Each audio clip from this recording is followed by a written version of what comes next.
Hey everybody, we got some great news today. We got some of the tests back that Jonathan had taken down in the city.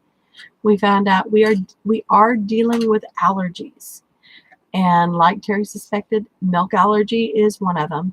But we found out the biggest one was beef. And I mean, it doesn't surprise me because of all the steroids and everything else and antibiotics that are in beef and everything, but it does it's going to be a whole nother way of thinking for us because we've never had to deal with anything like this before. I mean, I was expecting allergies, don't get me wrong. I was expecting milk allergies.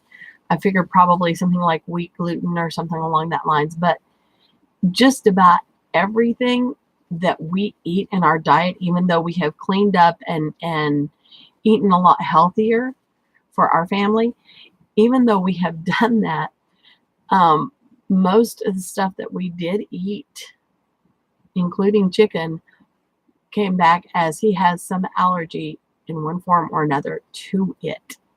It's just how much of an allergy, and everything that I mentioned is above 2, and the meat, the beef in particular, was 12. So I mean, we're talking, that was that's Terry's favorite dish is beef. So we're having to rethink a lot of stuff, and I figured the wheat is a gluten issue rather than just the wheat itself. It's probably more than likely the gluten, because most people are allergic to the gluten portion of it, or at least I've heard a lot of people are allergic to gluten part of it. And I have several friends that have to live a gluten-free life. So I'm reevaluating our diet. And if any of you guys have suggestions right now, I'm very open to suggestions because we are trying to change this. And I know it's going to be a total lifestyle change for all of us. It's not just going to be for Jonathan.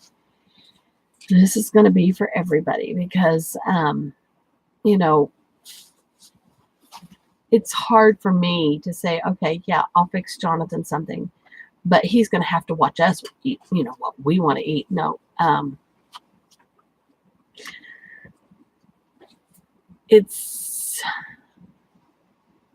I can't see myself doing that. And so, in the next few weeks and months, we've told Jonathan he cannot have anything with beef.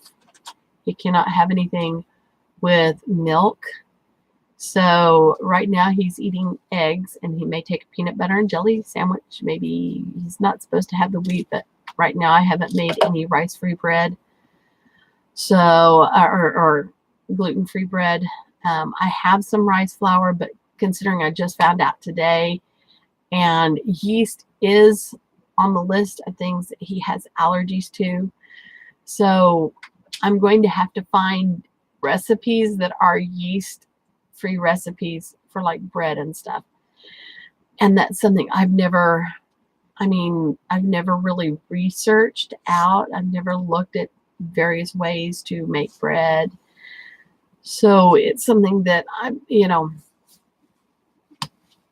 it's a whole new walk in life. I mean, we took a new walk with Terry back in May, and back at it again. So we're just going to take one step at a time, one meal at a time, I guess is the best way of putting it, because right now my brain is in such a whirl. I'm like, okay, where do we start? What do we do? What should I cut out first? And first and foremost, we've got to cut the beef for him, especially because, I mean, that is the most detrimental to his health. And we believe that was one of the top contributors to him getting sick and throwing up as much as he has. And since he has not eaten beef today, he's done a lot better. And what we may find, I don't know, But what we may find is whenever we cut out the the allergens that have the higher numbers, that as he comes back down to normal, that he will be able to tolerate some of that stuff in a lower amount.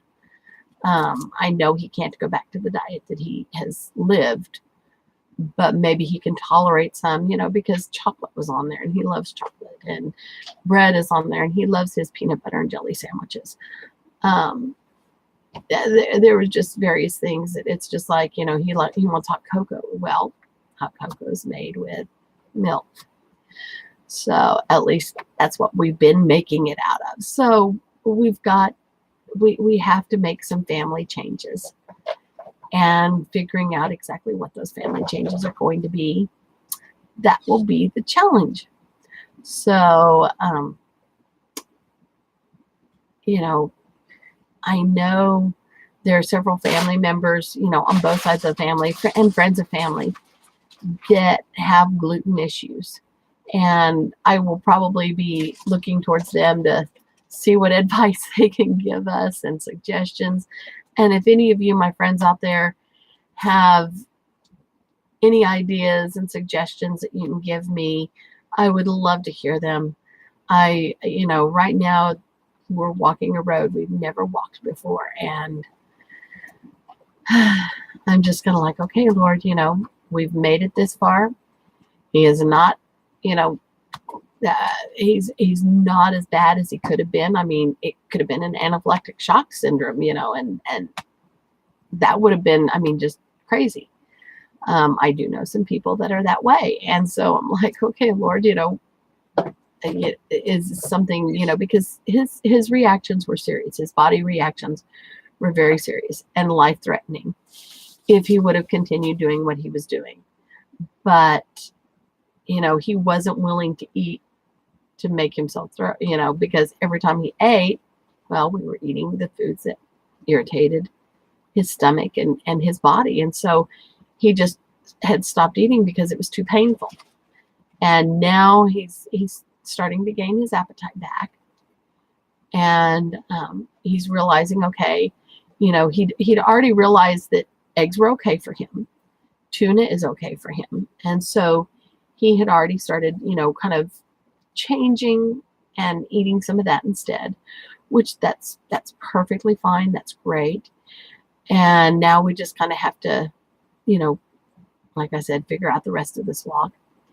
Terry's doing good. He has caught a cold, and I'll move on to Terry now since John, we've kind of rehashed the stuff with Jonathan. Terry is doing good. He has been more tired because he caught one of our bugs and bronchitis. So he's having to be careful and take medications and stuff. And we're kind of taking it easy with him. And, just taking one day at a time. He's generally tired after he gets off work. Who wouldn't be after working almost 10 hours a day? And he's not been working 10 hours. But he does work a good 5 to 8 hours a day. And so, he tries very hard. And just whenever his body says it's done, his body's done. And he comes home and he crashes. So, that's just some of the things we're dealing with. We know I'm not worrying about it. I can't, because God has made provision in many ways I can't explain. He continues to make provision. He's a good God. And I just praise the Lord for him. I praise the Lord for Jesus, because without Jesus, we wouldn't make it. We would really be hurting if it were not for Jesus. And I am so thankful to my God. So thankful to my God.